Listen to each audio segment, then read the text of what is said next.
네, 이제 본격적으로 하반기가 시작됐습니다. 하지만 아직까지 우리 증시는 갈피를 잡지 못하고 있는데요. 어떻게 대응해봐야 될지 이분과 함께 알아보겠습니다. 월요일에 함께하는 분이죠. YG 경제연구소 차영규 소장님 모시겠습니다. 안녕하십니까? 안녕하십니까? 네. 네, 오늘 미국 시장 휴장인데 지난주 다행히 뉴욕 증시는 반등이 나왔지만 최근에 국내 증시 커플링이 잘 안 되고 있잖아요. 예, 그렇습니다. 이제 각자 따로 이렇게 움직이는 경향이 강한데 이제 안타까운 것은 네. 연일 미국 증시 같은 경우 반도체주가 그러니까 이틀 연속 목요일 날 금요일 날 급락을 계속해서 했다라는 네. 겁니다. 거의 개파락하는 식으로 이틀 연속 떨어져 버렸기 때문에 상당히 우리나라 이 부분에 대해서는 우리나라 지수를 떠받치고 있는 삼성전자나 SK하이닉스 이런 쪽들의 악재가 될 수 있다라는 점이 상당히 우려스럽다라는 거죠. 다른 주식들보다는 아무래도 이런 쪽들을 그리고 더군다나 이게 어떤 개별 이슈라기보다는 업황 전체적으로 미치는 영향이 지금 별로 안 좋기 때문에 하락하고 있다라고 말씀드릴 수 있겠죠. 일단 국내 시장 같은 경우는 오늘 이제 미국 시장이 휴장이기 때문에 보통 우리가 이제 미국 시장 휴장일 때는 나름대로 휴장 효과를 좀 심리적으로 누리는 경우가 종종 있었습니다. 안타깝게도 지난번 이제 휴일 때는 그게 없었긴 했는데 네. 오늘 좀 어떤 효과가 나타날지 좀 봐야 되겠죠. 일단 오늘 국내 시장에서 가장 관심권이 되는 것은 금요일 날 하락한 이후에 오늘부터 담보 부족이 발생될 텐데 정부가 3개월 동안 이걸 한시적으로 막았죠. 담보 부족 이제 근데 여러분들 반대면 안 당하는 거 아닙니다. 이걸 증권사 자율로 하도록 했기 때문에 140%가 엄격하게 적용을 하는 하겠다라면 증권사는 그냥 그대로 하는 겁니다. 네. 그리고 어떠한 증권사는 좀 러프하게 130, 120 하겠다라면 그렇게 하는 겁니다. 이게 반대면 안 나간다라고 생각하시면 안 되고요. 더군다나 이게 또 한 가지 좀 극단적인 경우로 말씀드리면 140%에 나가야 될 반대매가 안 나가고 주가 급락해버리면 네. 대손이라는 게 발생합니다. 대손이라는 게 뭐냐면 원금이 날아가고 오히려 증권회사에 빚을 지는 경우죠. 그렇게 된다라면 증권회사에서는 이 돈을 그냥 처리하는 게 아니라 구상권이 들어와서 소위 말해서 그런 거죠. 우리가 이제 대출을 못 갚으면 네. 은행에서 아파트 경매 들어오듯이 그런 경우가 발생할 수 있다라는 겁니다. 이게 증시에 있어서 엄격하게 적용을 안 한다라는 거지. 이건 증권회사 자율이거든요. 지금 증권회사가 빌려준 돈을 넉넉히 기다릴 일은 만무하기 때문에 네. 이게 무조건 호재다 바라보기에는 조금 중립적이다 이렇게 말씀드릴 수 있겠습니다. 네,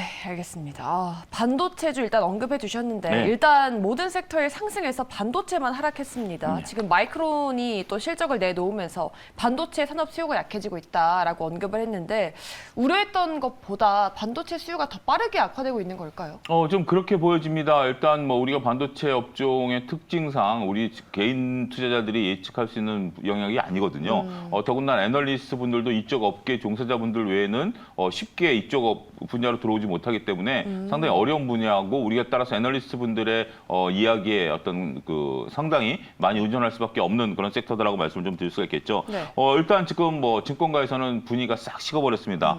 하반기에 대해서 실적 전망치가 상당히 부족하고요. 그러니까 이런 거죠. 우리가 이제 몇 가지 그동안 반도체 시황을 이끌어 왔었던 그 재택근무에 관련된 부분들 이런 부분들이 사라졌고 이 반도체라는 게 단기 내구재이기 때문에 장기 내구재가 아니라 단기 내구재인데 이미 1, 2년 전에 초과 수요가 있었기 때문에 이게 지금 또 일어날 만한 부분들은 안 된다라는 거죠. 두 번째는 우리가 이제 서버용 디램인데 서버용이라든지 다양한 쪽 아니면 이렇게 비트코인 채굴이라든지 이런 쪽들이 들어갔던 것들이 또 다 멈춰버렸죠.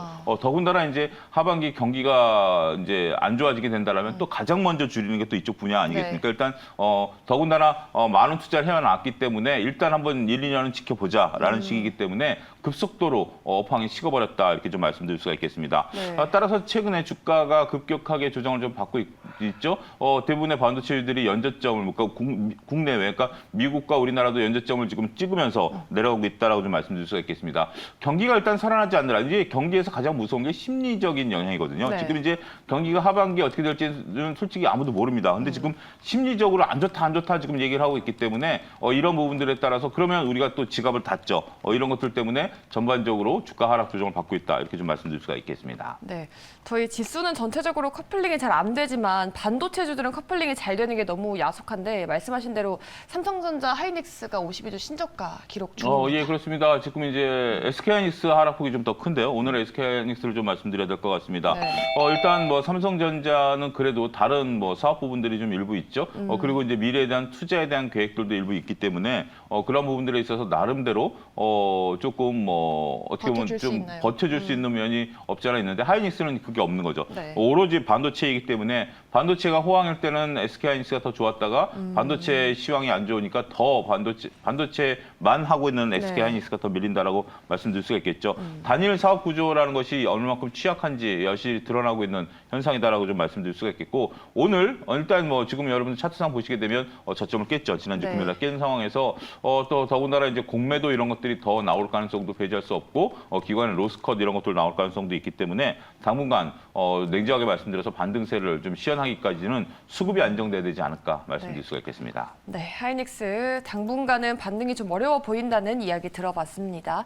그럼 이제 좀 상승한 종목 이야기 한번 해볼게요. 쿠팡인데 이 크레딧 스위스가 중립에서 매수로 추천 등급을 상향 조정했고요. 18% 폭등했습니다. 상장 이후에 이렇게 잘 갔던 적이 좀 있었나요?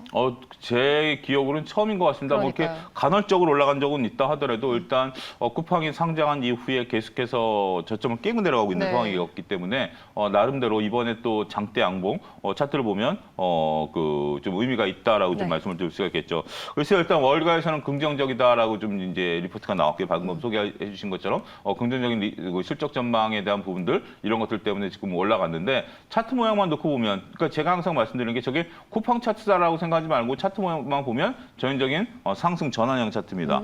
왜냐하면 바닥에서 V자 그러니까 중간 오른쪽쯤에 보면 네. V자 반등이 나타나면서 대량 거래가 한 번 있었죠. 그리고 주가가 옆으로 횡보한 상태에서 이번에 장대 양봉이 거래량이 분출하고 따라오면서 했어요. 거래량이 네. 안 따라서 모르는데 왜냐하면 그때 당시에 물려셨던 분들이 분명 존재하고 그동안에 미국 증시가 하락하면서 마음고생하셨던 분들이 야 올라오는 참에 원금이라도 받고 팔자 이런 건데 그걸 다 받아 먹고 올라왔다라는 네. 거죠. 따라서 차트만 놓고 보면 전형적이다라고 좀 말씀드릴 수가 있겠죠. 일단 이익 규모, 그러니까 이익이 나는 게 저는 달성이 관건이 된다라고 봐요. 네. 쿠팡이 지금 상장한 이후에 상장 이전에 아니라 창사 이래 이익을 단 한 번도 내본 적이 없기 때문에 그쵸. 이익을 내는 것이 관건이고 결국 이익을 내지 않는다라면 어떠한 계산법으로 계산은 가능해요. 이게 뭐 PCR이라든지 뭐 EV/EBITDA라든지 굳이 회계상 이것을 이익으로 만들어낼 수 있는 방법이 없는 것은 아니지만 그런 거 말고 정상적인 손익계산상에서 매출에서 비용 빼주면 이익이 난다. 이런 구조로 갈 수 있는 것들이 과연 언제인지 우리가 좀 지켜봐야 되지 않을까 말씀드릴 수가 있겠습니다. 네, 쿠팡 항상 좀 적자를 내는 사업 구조였기 때문에 이익 규모의 실적을 좀 낼 수 있을지를 지켜봐야 될 것 같고요. 지금 유통주 우리나라 안에서도 좀 희부가 근데 좀 갈리고 있습니다. 이마트가 좀 주춤하는 사이에 다른 유통주들이 좀 치고 올라오고 있는데요. 종목별로 차별화해서 봐야 될까요? 예, 그렇습니다. 이제 이마트 같은 경우 우리가 가장 중요한 게 뭐냐면 대형마트 가본 지가 저도 꽤 오래된 것 같아요. 그러니까요. 그러니까 이제 원래 과거에는 주말만 되면 아무래도 매주는 아니더라도 몇 네. 주에 한 번씩은 그래도 아내와 같이 꼭 갔다 와야 되는 남편들 입장에서 보면 네. 뭐 이런 표현했다 제가 한번 되게 혼을 났는데 숙제와 같은 네. 어떤 뭐 그런 부분들인데 최근에 가전 얘기를 안 해요. 그래서 왜 그러냐 그랬더니 웬만한 것들은 급한 거는 다 다음날 아침에 배달이 되고 있고 온라인으로 또. 온라인 다 배달이 되고 있고 그다음에 뭐 이렇게 웬만해서는 다 온라인으로 배달을 받고 있고 네. 동네에 있는 어떤 대형마트 가서 좀 간단한 것들은 그때그때 그쵸. 사기 때문에 굳이 내가 북적거리는 대형마트 가가지고 물건을 잔뜩 사다가 냉장고에 쟁여놓을 필요가 없다. 네. 이런 것들이 이제 이루어지다 보니까 저도 대형마트 안 가본 지 거의 정말 1년 넘은 것 같아요. 저도 한 2년 된 것 같습니다. 그러니까 그러다 보면 벌써 우리 둘 빠지고 이 주위에 사람들 빠지다 보면 네. 그만큼 매출이 줄어드는 거죠.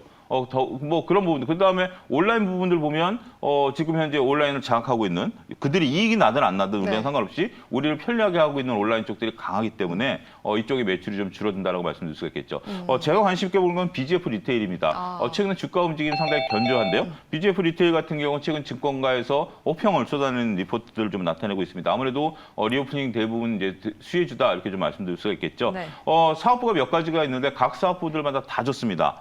각 사업부들마다 다 좋은 성과를 나타내고 있고 더불어서 이제 신규로 점포를 내겠다라는 분들도 상당수 존재합니다. 이제 어떻게 보면 뭐 BGF 리테일 오늘은 조금 한번 지켜봐야 될 것 같아요. 최저임금이 지난 주말에 결정이 됐고 네. 이런 것들에 따라서 신규 점포를 내겠다라는 부분이 줄어들 가능성도 있죠.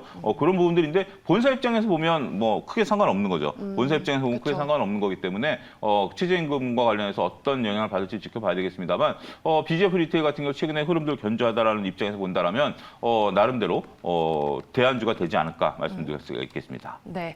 리오프닝이 진행되면서 유통업체들의 매출이 좀 늘어나고 있고 인플레이션 덕분에 또 매출이 증가하는 효과도 나타나고 있습니다. 이렇게 두 번째 섹터로 유통주 한번 짚어봤습니다. 오늘 마켓식스는 YG 경제연구소 차영규 소장님이 수고해 주셨습니다. 말씀 고맙습니다. 감사합니다.